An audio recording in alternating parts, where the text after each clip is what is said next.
नमस्कार, आप देख रहे हैं इंडिया वॉइस और मैं हूं आपके साथ पुष्पेंद्र चौधरी। देश में महिला आरक्षण बिल को लेकर जहां एक तरफ संसद से लेकर सड़कों तक सियासी बहस तेज है, वहीं इसका असर उत्तराखंड की राजनीति में भी साफ दिखाई दे रहा है। सवाल यही है कि जब आधी आबादी को राजनीतिक नेतृत्व देने की बात होती है तो क्या जमीनी स्तर पर राष्ट्रीय और क्षेत्रीय दल वास्तव में इसके लिए तैयार दिखाई देते हैं? उत्तराखंड के पिछले 5 विधानसभा चुनावों के आंकड़े इस बहस को और मजबूत करते हैं। 2022 से लेकर 2002 से लेकर 2022 तक बीजेपी और कांग्रेस दोनों ही दलों में महिला उम्मीदवारों को टिकट देने की संख्या बेहद सीमित रही है। बीजेपी ने जहां शुरुआती वर्षों में 4 से 6 महिला उम्मीदवारों तक ही खुद को सीमित रखा, तो वहीं 2022 में यह आंकड़ा बढ़कर 8 तक पहुंचा। दूसरी ओर कांग्रेस का प्रदर्शन भी इससे अलग नहीं रहा, जहां 2012 में अधिकतम 10 महिला उम्मीदवारों के बाद यह संख्या फिर घटती हुई नजर आई। ऐसे में बड़ा सवाल यही है कि क्या महिला आरक्षण बिल लागू होने के बाद राजनीतिक तस्वीर में कोई वास्तविक बदलाव आएगा या फिर सियासत का यह मुद्दा सिर्फ बहस तक ही सीमित रह जाएगा। 2027 के विधानसभा चुनाव से पहले यह मुद्दा और भी अहम होता जा रहा है। क्या कुछ बयानबाजी चल रही है, क्या कुछ प्रतिक्रिया सामने आई है, एक बार वो आपको सुना देते हैं, सुनिए। जहां जहां महिलाओं का प्रतिनिधित्व है, उन विधानसभाओं में महिलाओं को प्रतिनिधित्व करने का मौका मिला और भारतीय जनता पार्टी की पॉलिसी है कि भविष्य की राजनीति के लिए महिला नेत्रियों को आगे लाना, और यह केवल और केवल भारतीय जनता पार्टी ही कर सकती है। भविष्य में आप देखेंगे कि महिलाओं का जो नेतृत्व है वो विधानसभाओं में और लोकसभा में भाजपा के मंच से अधिक नजर आएगा। भाजपा की कथनी और करनी में बहुत बड़ा फर्क है। ये बातें बड़ी बड़ी करते हैं, महिला सम्मान की करते हैं। महिलाओं को, भाजपा के प्रवक्ता को सुन रही थी मैं, उन्होंने कहा कि महिलाएं अग्रणी भूमिका में रहेंगी और जो है भारतीय जनता पार्टी उन्हें सम्मान देने का कार्य करेगी, उन्हें टिकट देने का कार्य करेगी जहां पे महिलाओं का प्रतिनिधि ज्यादा होगा। ये सब ढकोसलेबाजी है, ये सिर्फ महज बातें हैं। ये बताएं कि 2002 से लेकर के अब तक आपने महज हर चुनाव में 4 या 6 महिलाओं से ज्यादा किसी को टिकट देने का कार्य नहीं। तो महिलाओं को कब मिलेगा मौका? 2002 में अगर बीजेपी का हम देखें तो 70 सीटों में से 4 महिला उम्मीदवार बीजेपी ने मैदान में उतारे। तो 2002 में कांग्रेस ने 6 महिला उम्मीदवारों को टिकट दिया। 70 सीटों में से 6 महिला उम्मीदवार कांग्रेस की तरफ से नजर आई। तो वहीं महिला उम्मीदवार 4 2007 में बीजेपी की तरफ से बीजेपी ने टिकट दिया। तो वहीं कांग्रेस में भी कोई बदलाव नहीं हुआ और 6 महिला प्रत्याशियों को टिकट दिया गया। 2012 में बीजेपी में हल्की बढ़त देखने को मिली, 4 से 6 महिला उम्मीदवारों को टिकट दिया गया। तो वहीं कांग्रेस में ये संख्या बढ़कर 10 हो गई। 2012 में कांग्रेस ने 10 महिला उम्मीदवारों को मैदान में उतारा। तो 2017 में बीजेपी की तरफ से स्थिरता लगातार जारी रही और 6 महिला उम्मीदवारों को ही टिकट दिया गया। 2017 में कांग्रेस में गिरावट के साथ 8 महिला प्रत्याशियों को टिकट दिया गया और 2022 में बीजेपी की तरफ से संख्या थोड़ी बढ़ी और 8 महिला उम्मीदवारों को भारतीय जनता पार्टी की तरफ से मैदान में उतारा गया। तो 2022 में ही कांग्रेस में संख्या घटी और 5 महिला उम्मीदवारों को टिकट दिया गया। अब सवाल ये उठता है कि जहां एक तरफ महिलाओं को आरक्षण देने की बात चल रही है, राजनीति में सक्रिय करने की बात चल रही है, राजनीति में भागीदारी बनाने की बात चल रही है, और वहीं अब तक के जो आंकड़े सामने आए हैं उससे यही सवाल उठते हैं कि अब तक आखिर क्यों किसी भी पार्टी ने महिलाओं को ज्यादा संख्या में टिकट नहीं दिए। फिलहाल अगर हम धामी सरकार की बात करें, धामी कैबिनेट की बात करें, तो एक महिला कैबिनेट मंत्री है, बाकी 6 महिला बीजेपी की तरफ से विधायक हैं। कांग्रेस की तरफ से 2 महिला फिलहाल विधायक हैं। और जिस तरीके से पूरे देश में बहस लगातार जारी है, उसका असर अब उत्तराखंड में भी साफ तौर पर देखने को मिल रहा है। तो महिलाओं को आखिर कब मिलेगा मौका? टीवी स्क्रीन पर आंकड़े हम आपको समझा रहे हैं। कौन से विधानसभा चुनाव में किस पार्टी ने कितनी महिला उम्मीदवारों को मैदान में उतारा?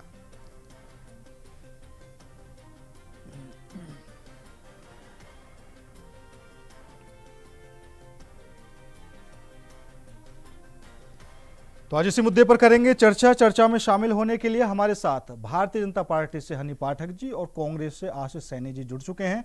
दोनों ही मेहमानों का बहुत बहुत स्वागत है। सबसे पहले हनी पाठक जी, सवाल आपसे ही रहेगा क्योंकि आप खुद भी एक महिला हैं और महिलाओं के मुद्दों को लेकर भी हमेशा संघर्ष करती रही हैं, लेकिन जिस तरीके से अब बीजेपी की तरफ से महिला आरक्षण को लेकर तमाम तरह की कोशिशें की जा रही हैं, विपक्ष पर सवाल उठाए जा रहे हैं कि विपक्ष ने पास नहीं होने दिया, लेकिन अगर हम बीजेपी या कांग्रेस की, दोनों की उत्तराखंड के अंदर बात करें और आंकड़ा देखें तो किसी ने भी दहाई का आंकड़ा छुआ नहीं है महिलाओं को टिकट देने में। अभी आपके ही आंकड़े दिखा रहे हैं ना जी, कि हमारी पार्टी ने महिला 6 विधायक बनाई। कांग्रेस पार्टी तो वो भी नहीं कर पाई।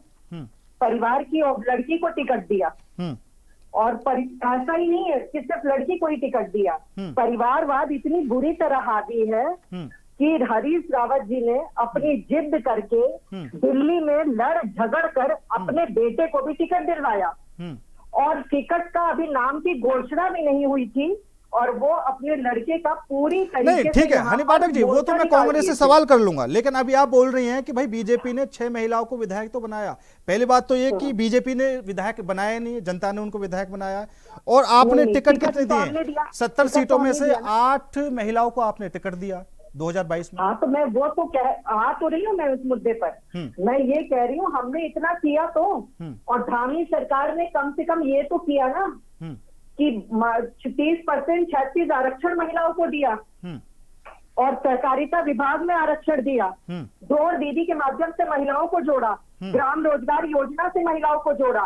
1.5 लाख से ज्यादा अगर अभी हम बात करें तो हमारी महिलाएं लखपति दीदी योजना बन चुकी है, लखपति बन चुकी हैं। मातृ शक्ति के लिए प्री मैटरनिटी होम बनाकर दिया, जिसमें पहले अगर किसी को पेन होता है, वो इंटीरियर क्षेत्र में है, तो वहां पर जाके रह सकती हैं और जब तक उनकी प्रेगनेंसी पूरी नहीं हो जाती है तब तक वहां पर उनको सभी प्रकार की सुविधाएं सरकार देंगी। और मातृ शक्ति वंदन बिल वो वंदन बिल था जिससे महिलाएं पूरी तरीके से राजनीति में सक्रिय रह सकती हैं।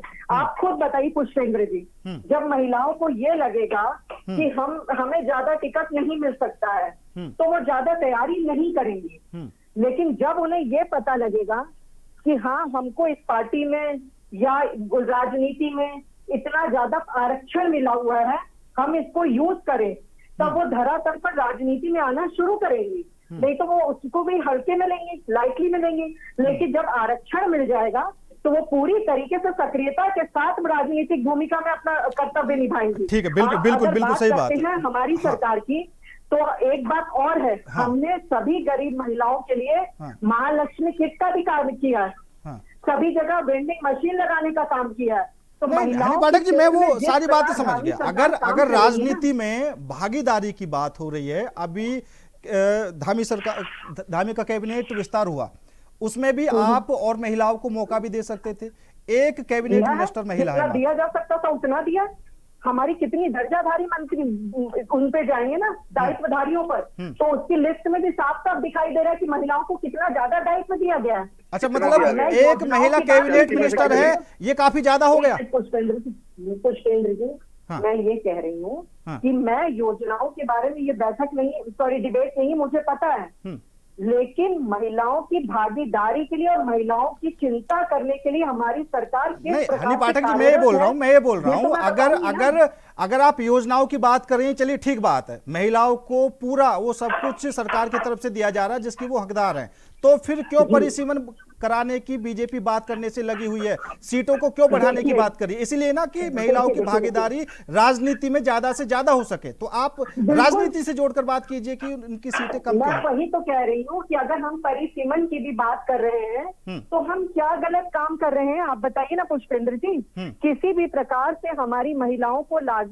आगे लाया जाए, उसको लेकर लगातार कार्य करने पर लगे हैं कि नहीं लगे हैं। तो उन सब चीजों को भी तो देखा जाना चाहिए कि किस प्रकार से हम कार्य कर रहे हैं, हम किस प्रकार से महिलाओं को आगे लाने की दिशा में काम कर रहे हैं। तो ये सब चीजें भी तो महत्व रखती हैं कि नहीं महत्व रखती हैं। ठीक है। और दूसरी बात मैं ये कहना चाहती हूँ, मैं फिर वही बात दोहरा रही हूँ कि मुझे पता है अच्छे से कि ये हमारी जो डिबेट है ये किसी भी प्रकार से योजनाओं के ऊपर नहीं है, लेकिन महिला सशक्तिकरण की दिशा में जिस प्रकार हम आगे बढ़ रहे हैं, महिलाओं की सुरक्षा के लिए, महिलाओं की बातों के लिए, महिलाओं की चीजों के लिए हम जिस प्रकार से आगे आ रहे हैं, मैं उसकी भी तो बात यहाँ पर करूंगी। महिलाओं की चीजों में, महिलाओं की बातों में, महिलाओं को आगे बढ़ाने की दिशा में लगातार भाजपा सरकार, और यहाँ पर उत्तराखंड में अगर देखा जाए तो हमारी धामी सरकार लगातार कार्य अपना ठीक है हनी पाठक जी, ठीक है। हमारे साथ कांग्रेस से आशीष सैनी जी भी जुड़े हुए हैं। पूरी तरीके से महिलाओं से जुड़ा हुआ क्या कुछ कहना चाहते हैं? सैनी जी बोलिए। जी धन्यवाद पुष्पेंद्र जी। अभी हनी पाठक जी ने अभी एक जिक्र किया और मैं वहीं से शुरुआत करता हूँ। वो जिक्र उन्होंने किया कि हरीश रावत जी की बेटी को विधायक बनाया है और परिवारवाद किया है। एक और पूर्व मुख्यमंत्री रहे हैं, उनकी बेटी भी विधानसभा में विधायक हैं और सौभाग्य से वो विधानसभा की स्पीकर भी हैं। तो हनी पाठक जी ने उनका जिक्र नहीं किया। नहीं सुन लीजिए ना, एक मिनट ब्रेक मार दीजिए, आप समझिए।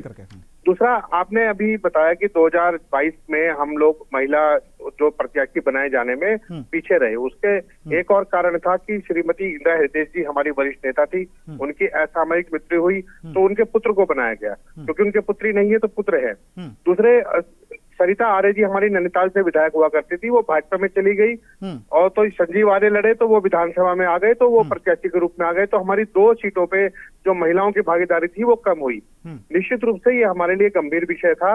कांग्रेस पार्टी ने महिलाओं के लिए क्या किया है ये महिलाओं को बताने की आवश्यकता नहीं है। महिला आरक्षण से लेकर पंचायत चुनाव से लेकर और आज तक भी महिलाओं के हित में हमने उनको सहभागी के तौर पर 50% के भागीदारी के रूप में हमेशा स्थान देने का काम किया। भारतीय जनता पार्टी ने क्या किया है? अभी यही हनी पाठक जी, ये तो स्वयं महिला है, लेकिन दुष्यंत गौतम का जन्मदिन मनाने में सबसे आगे थी। सबसे बड़ा केक पूरे देहरादून में यही लेकर गई थी। मुझे बता दीजिए दुष्यंत गौतम की क्वालिटी क्या है? क्या किया वो पर्सनली आप छोड़ दीजिए। आप ये बताइए 2012 में बचाने में 2012 में छोड़ दीजिए 2012 में आपने 10 महिलाओं को टिकट दिया। उससे पहले आपने 10 कभी टिकट नहीं दिए, और जैसे ही 2017 का चुनाव आया, 2022 का आया, आपकी संख्या क्यों घटती चली गई? नहीं, मैं परिस्थिति बस बता रहा हूँ ना कि जो 10 थे, मैं तो वो 10 को भी अपर्याप्त मानता हूँ, और अधिक होने चाहिए थे। लेकिन 2 सीटें तो मैंने आपको बता दी किस कारण से कम हुई। लेकिन 2012 के चुनाव में भगवानपुर सीट से हमने पुरुष प्रत्याशी लड़ाया, लेकिन 2014 के 15 के उपचुनाव के बाद लगातार वहां से महिला प्रत्याशी है। महिलाएं प्रत्याशी बढ़ाए जाने का कांग्रेस ने संकल्प लिया, तो कांग्रेस ने अपने संविधान में भी संशोधन किया कि महिलाओं, पिछड़ों, दलितों और अल्पसंख्यकों को 50% पद दिए जाएंगे। वो टिकट के बारे में भी है, और टिकट के बारे में महिला आरक्षण बिल सबसे पहले राज्यसभा में कांग्रेस पार्टी ने सहमति दी। 2023 में जब लोकसभा में आया तो हमने सहमति दी। आज भारतीय जनता पार्टी जानबूझकर परिसीमन का नाटक करके उसे लटकाना चाह रही है। मैं आज भी आपके चैनल पर उसी जिम्मेदारी के साथ बोल रहा हूँ, भारतीय जनता पार्टी इसे आज लागू कर दे। कांग्रेस पार्टी पूरी तरह से आपके साथ खड़ी है। अब इससे ज्यादा आपको क्या चाहिए? हम तो हनी पाठक जी को पूरा 100% समर्थन दे रहे हैं। आप हटा दीजिए परिसीमन के नाटक, आप हटा दीजिए जनगणना की बात, आप परिसीमन वर्तमान सीटों पर दे दीजिए, हम खुश हैं।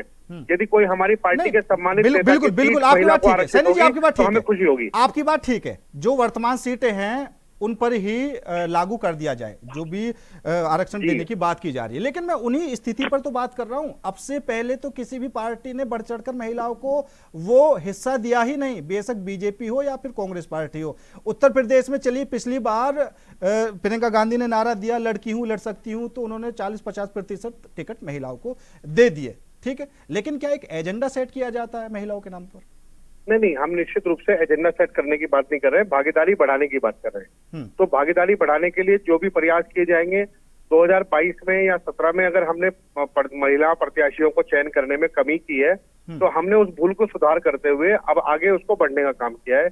हम आज भी कह रहे हैं, हो सकता है प्रत्याशी बीजेपी ज्यादा बनाए, हो सकता है कांग्रेस ज्यादा प्रत्याशी बनाए, लेकिन महिलाओं की भागीदारी सुनिश्चित हो, ये जरूरी है। और ये तभी सुनिश्चित हो सकती है जब 33% सीटों पर महिलाओं का जब आरक्षण होगा, तो 33 से एक महिला ज्यादा ही चुनकर आएगी, कम नहीं आ सकती। तो ये जो आरक्षण देने का जो फार्मूला है, इसलिए इस पर हमारी एक पूरी सैद्धांतिक सहमति है। ठीक है हनी पाठक जी, सैनी जी के कहने का मतलब ये है कि जब महिला आरक्षण बिल 2023 में पास हो चुका है तो उसे लागू कर दिया जाना चाहिए। आप ये जो दो अलग से चीजें लेकर आए हैं, जनगणना और परिसीमन, इसको हटा दीजिए, हम समर्थन कर रहे हैं। पुष्पेंद्र जी, पहले तो जरा आपने वहां पे उसमें कह दीजिए टेक्निकल रूम में कि मैं जुड़ गई हूँ, दूसरा फोन मेरे पास आ गया, मुझे ऐड कर ले। और अब मैं दूसरी बात पर इनकी आती हूँ। हाँ, जोड़ने के लिए दूसरा मैं इनकी बात पर आती हूँ। आशीष सैनी भाई, मेरे बड़े भाइयों, बोलने से पहले 10 बार सोचा करो कि छोटी बहन के लिए क्या बात कर रहे हो, ठीक है? नहीं, मैंने आपके लिए कोई बात नहीं की। मैंने कहा कि आपको पूरा समर्थन है, शिक्षा दे रहे थे, आपको पूरा समर्थन दे रहे हैं, 100% समर्थन है। शांत हो जाइए। आप इस तरह के नाटक मत किया। नहीं, ठीक है सैनी जी, देखिए मैं पहले भी कह चुका हूँ कि पर्सनल बयानबाजी नहीं, ठीक है? जो डिबेट का मुद्दा है उस पर ही मैंने हनी पाठक जी तभी टोक दिया था। हाँ, टोक तो दिया था, लेकिन जवाब तो मैं भी दूंगी ना। ठीक है आशीष भाई, मत दो ना जवाब, ये आप वो जवाब दो जिसके लिए आप यहाँ आए हो। तुम्हारे कहने से मैं जवाब दूंगी और नहीं दूंगी। नहीं, मेरे कहने से ही देना पड़ेगा। मैं विपक्ष में हूँ, किसी के कहने से कोई जवाब नहीं देगा। जो बात महिलाओं के धोखा करने का काम किया है, इसलिए आपको जवाब देना पड़ेगा। जवाब दीजिए। आपको भाजपा टिकट देने वाली नहीं है।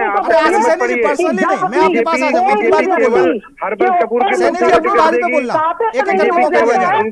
मेरी बात, आपने आशा नौटियाल का भी टिकट काट दिया था, उनको निर्दलीय लड़ना। आप मुझे महिला प्रत्याशी। ठीक है हनी पाठक जी बोलिए। ऐलान करके और चुनौती देती हूँ कि बर्थडे केक का मेरा एक वीडियो दिखाओ तो मैं तुम्हें मान जाऊंगी। इस घटिया आदमी को दोबारा मेरे साथ मत जोड़िए। नहीं, देखिए मैं पहले ही बोल रहा हूँ कि एक दूसरे का सम्मान किया जाए और इस तरह की टिप्पणी नहीं की जाए, बिल्कुल भी नहीं की जाए। सैनी जी आप भी नहीं करेंगे और हनी पाठक जी आप भी नहीं। गरिमा जो है डिबेट की वो बनाकर रखें, ठीक है? एक दूसरे पर बिल्कुल भी प्रहार नहीं। हनी पाठक जी आप विषय पर आ जाइए, छोड़ दीजिए। मेंटेन करी थी, ठीक है, मैंने पूरी गरिमा मेंटेन करी थी। बिल्कुल कहूंगी मैं, बिल्कुल कहूंगी मैं, बिल्कुल कहूंगी मैं, बार बार कहूंगी मैं, जब तो मेरे को व्यक्तिगत आरोप। आशीष सैनी जी, मैं आपके पास आ जाऊंगा आपके समय पर और एक एक करके दोनों को मैं समय दे रहा हूँ, ठीक है? समझ लीजिए और शब्दों की मर्यादा थोड़ा बनाकर रखें। आशीष सैनी जी आप बीच में नहीं बोलेंगे अभी। हनी पाठक जी अब विषय पर आ जाइए। लांछन लगाए वो घटिया आदमी की दृष्टि में देखना चाहता है। अरे चुप करो आशीष सैनी, चुप करो। तुम्हारे पास अगर पुत्र पुत्रियां हैं तो उनकी कसम खाकर बोल दो कि हनी पाठक को तुमने देखा था बर्थडे केक ले जाते हुए। बदतमीज आदमी। नहीं, ठीक है, एक एक करके। हनी पाठक जी प्लीज आ जाइए, आप डिबेट पर आ जाइए। पुष्पेंद्र जी, मुझे आप इंडिया वॉइस में आज से नहीं जान रहे। बिल्कुल। मेरे ऊपर कोई आरोप लगता है तो मैं उसका जवाब ईंट का पत्थर से देती हूँ, क्योंकि व्यक्तिगत हनी पाठक कुछ बर्दाश्त नहीं करेगी। आपकी भी बहन बेटियां होंगी, आपकी भी श्रीमती होंगी, आप भी बर्दाश्त नहीं करेंगे पुष्पेंद्र जी। और एज ए महिला मैं अपने ऊपर लगाए हुए हर आरोप का खंडन करूंगी, क्योंकि मैं लड़की हूँ और लड़ सकती हूँ। अब मैं आती हूँ परिसीमन पर, जो सवाल का जवाब आपने वो पूछा था। और Pushpendra ji, I am really very sorry कि आपके डिबेट पर मैंने इस तरह की भाषा का इस्तेमाल किया। मेरा वो संस्कार नहीं है, लेकिन जब मेरे ऊपर आएगा आरोप, व्यक्तिगत कोई भी आरोप लगाएगा, मैं उसका जवाब ईंट का पत्थर से दूंगी। ठीक है हनी पाठक जी। भारतीय जनता पार्टी वो पार्टी है, भारतीय जनता पार्टी वो पार्टी है जो परिसीमन हो चाहे कुछ भी ना हो। चलिए मैं सब चीज को एक ही तरह रखती हूँ पुष्पेंद्र जी। अगर इनकी नीयत साफ होती, नीयत इनकी अगर अच्छी होती तो निश्चित रूप से ये उस समय पर वोट करके दिखा देते, उसके बाद इस चीज की भी बात रख लेते, एक एग्जाम्पल तो सेट करके रखे होते। और दूसरी बात मैं ये बताना चाहूंगी पुष्पेंद्र जी, देख लीजिए ये फिर पर्सनल जाएगा। आशीष सैनी जी मैं रिक्वेस्ट कर रहा हूँ, अभी महिलाओं के नाम पर डिबेट चल रही है, आप महिलाओं से बहसबाजी कर रहे हैं, ठीक है? पर्सनली बिल्कुल भी नहीं। और मैं उन दर्शकों से भी माफी चाहता हूँ जो लोग ये डिबेट देख रहे होंगे, ठीक है? एक एक करके रिक्वेस्ट भी कर रहा हूं, मैं दोनों को बराबर समय दे रहा हूं। और आशीष सैनी जी आपने समय लिया और आपके बीच में हनी पाठक जी बिल्कुल नहीं बोली। अब मैं रिक्वेस्ट कर रहा हूं तो शांत हो जाइए, थोड़ा एक एक करके आ जाइए। जैसे ही मैंने स्टार्ट किया पुष्पेंद्र जी, मैंने तुरंत आपने मुझे टोक दिया। तुरंत आपने मुझे टोका, मैंने आपकी बात का मान रखा। बोलूं पुष्पेंद्र जी जी? बिल्कुल बिल्कुल। देखिए पुष्पेंद्र जी, आप अपने दर्शकों से माफी मांग रहे हैं, तो एक सरकारी महिला होने के नाते मैं भी माफी मांगती हूँ। लेकिन मेरी जो बहनें मुझे देख रही हैं वो भी समझ रही हैं कि कोई भी नारी पर अगर किसी भी प्रकार का आरोप लगेगा तो वो इस स्तर पर भी जा सकती है।